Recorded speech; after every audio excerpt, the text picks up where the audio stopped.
Assalamualaikum warahmatullahi wabarakatuh. Selamat pagi anak-anakku kelas 7. Apa kabar semuanya? Mudah-mudahan dalam keadaan sehat ya. Tetap semangat dan tetap jaga kesehatan. Oke? Bertemu lagi ya dengan Bu Leni ini di Mapel Matematika. Kita masih belajar di aritmatika sosial. Nah, untuk hari ini kita akan belajar tentang neto, tara, dan bruto. Maaf, B-nya ini di komputer saya B-nya itu hurufnya udah hilangan, jadi harus dipencet beberapa kali. Bruto ya maksudnya ya, neto, tara, dan bruto. Nah, kalian lihat, perhatikan gambar ya, perhatikan. Kalian pasti sering melihat kemasan kalau kalian misalkan jajan gitu ya, pasti di situ ada tertera ya, tertera neto atau netonya berapa begitu ya, neto sekian gitu, misalkan berapa gram. Nah, untuk digambar di sini ya, contohnya di sini berat bersih. Berat bersihnya adalah di sini 126 gram. Nah, pasti kalau kalian melihat kemasan makanan atau kemasan apa ya, pasti ada ya neto, kalau nggak berat bersihnya itu ada.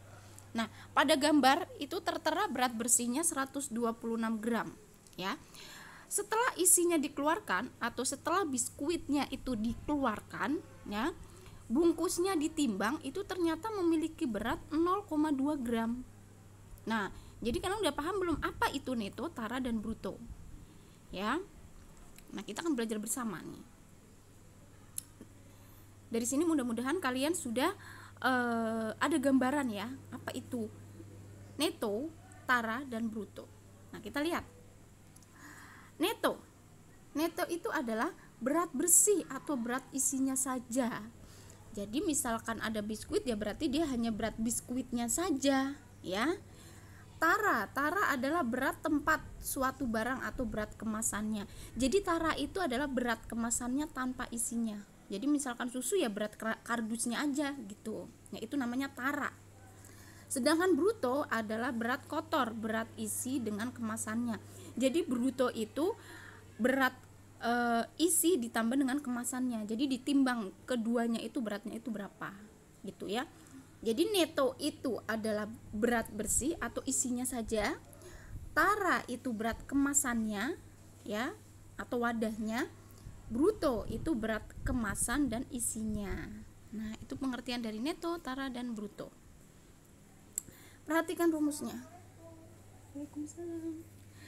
Kalian perhatikan rumusnya ya. Bruto itu kan kemasan plus isi ya. Di sini rumusnya neto plus tara.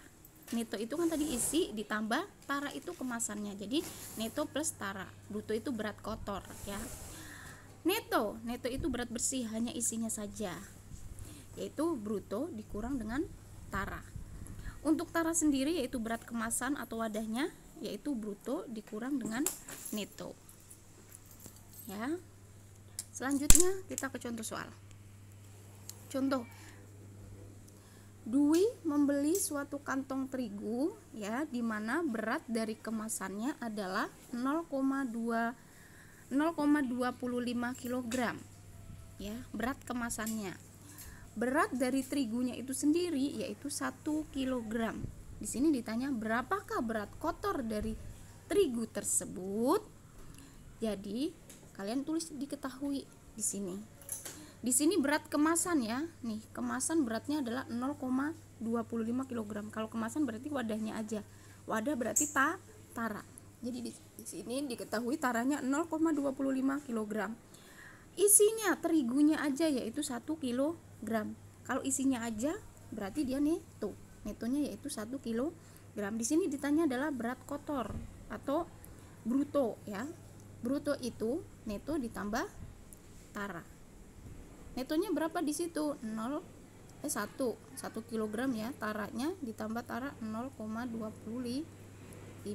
Jadi 1 tambah 0,25 yaitu 1,25 kg. Jadi berat brutonya yaitu 1,25 kg. Ya. Selanjutnya persen tara dan persen neto. Jadi kalian disuruh mencari persen taranya berapa, persen netonya berapa. Kalian perhatikan. Nah, ini adalah untuk rumusnya. Persen tara yaitu tara dibagi bruto kali 100%. Untuk persen neto neto dibagi bruto kali 100%. Jadi kalau ditanya persen tara ya di sininya tara, kalau ditanya persen neto ya itu sininya neto. Oke, kita lanjut ke contoh soal. Contoh, diketahui ya bruto 16 kg, taranya 4 kg. Tentukan persentase tara. Nah, kalian ditulis dulu diketahui di sini. Di sini ketahui bruto ya. Bruto udah ketahuan di situ. Brutonya adalah 16 kg. Terus diketahui kedua adalah tara. Taranya adalah 4 kg. Ditanya persentase tara. Persentase tara yaitu tara bagi bruto kali 100%. Nah, di sini taranya adalah 4 ya. Brutonya adalah 16. Kalian bisa sederhanakan dulu, sama-sama bagi 4. Ini bagi 4, ini bagi 4. 4 bagi 4 yaitu 1. 16 bagi 4 yaitu 4 dikali 100%. Nah, di sini kalian tinggal dibagi aja. 100 dibagi 4 yaitu 25. Sisanya yaitu 1 kali 25 yaitu 25%. Jadi jawabannya adalah 25%. Ya, persentase taranya yaitu 25%. Oke.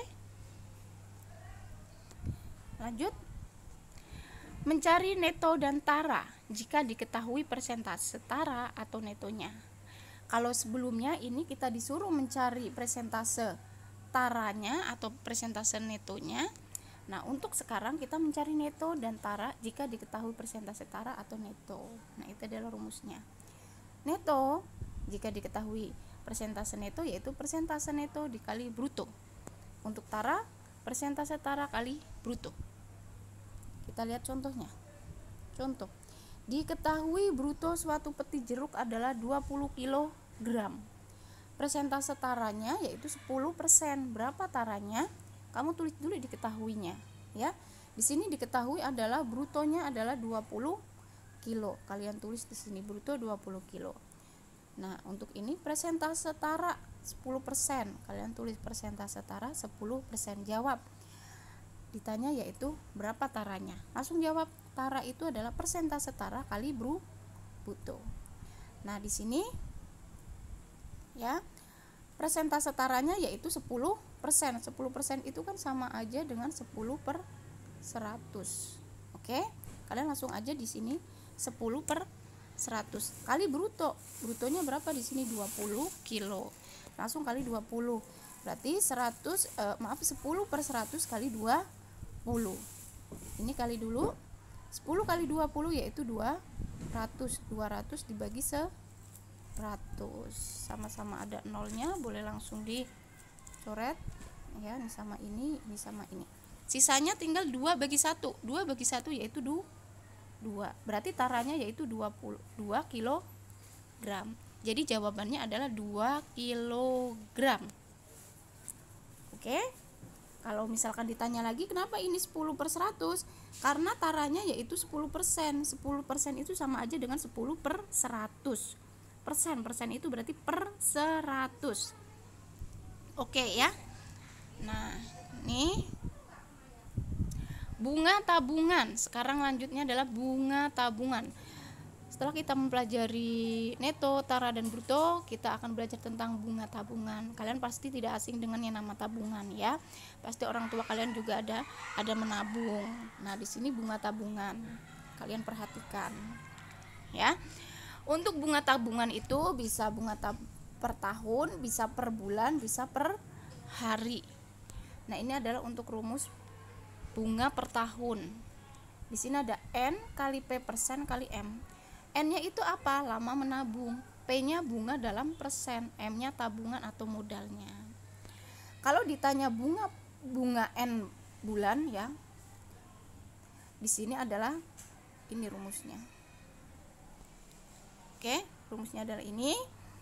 Kalau bulan berarti N per 12, maaf, karena setahun itu ada 12 bulan. Maka kalau ditanya bunga per bulannya yaitu N per 12. Kalau per tahun hanya N aja, tapi kalau per bunga N bulan itu ada per 12-nya. Untuk selanjutnya kali P persen kali M.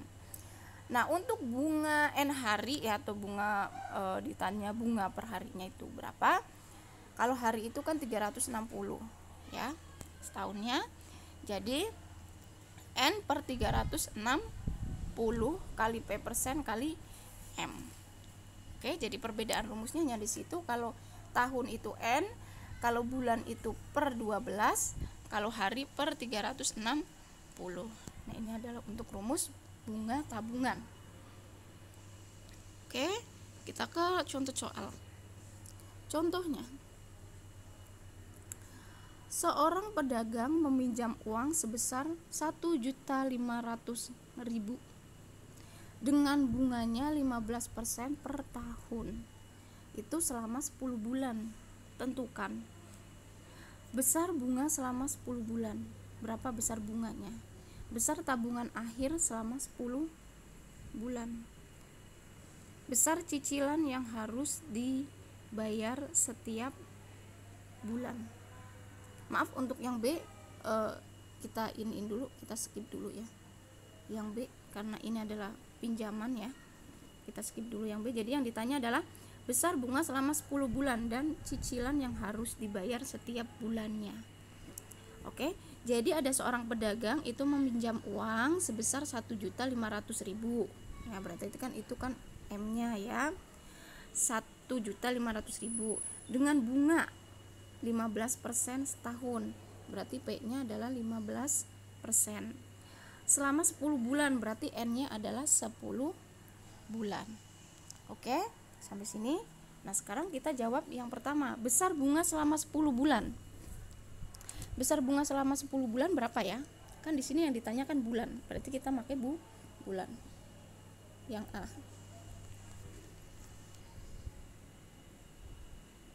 Yang A itu bunga 10 bulan ya. Bunga 10 bulan. Bunganya ya, bunganya. Oke, saya tulis B aja, bunganya selama 10 bulan. Itu rumusnya adalah N per 12 ya kali P persen kali M. Kalian bisa langsung ganti saja. N-nya yaitu 10. 10 per 12 kali P persennya 15%. 15% itu sama saja dengan 15 per 100 kali M-nya 1.500.000.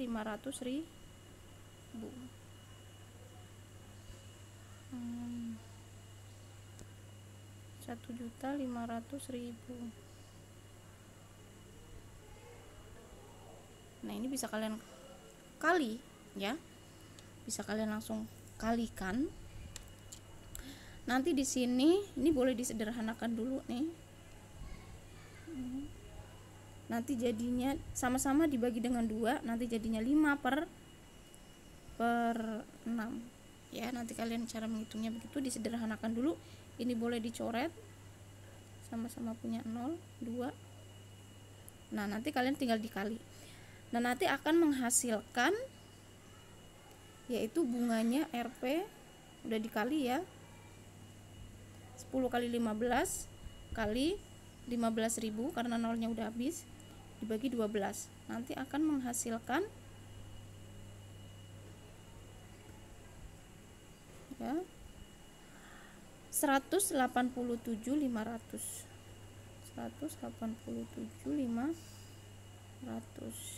Jadi bunganya yaitu bunga selama 10 bulan yaitu 187.500. Itu adalah untuk jawaban A, besar bunga selama 10 bulan. Nah, sekarang yang C ya, yang B enggak ya, karena ini pinjaman. Cicilan yang harus dibayar setiap bulannya. Bagaimana cara menghitungnya? Kita lihat sama-sama ya. Cicilan setiap bulan. Cicilan setiap bulan ya. Saya jawab di sini. Cicilannya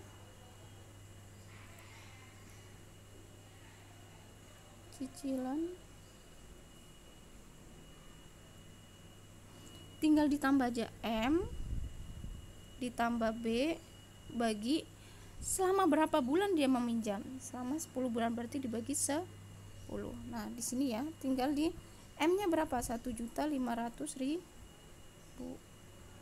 ditambah bunganya. Bunganya tadi yaitu 187.500. 100 dibagi 10. Nah, ditambah 1.500.000 dulu, ditambah 187.500 ya, nanti dibagi 10. Hasilnya yaitu Rp 168.750. Nah, ini adalah untuk cicilan per bulannya. Ya, cicilan per bulannya jadi 168.750. Nah, ini adalah untuk cara menghitungnya ya.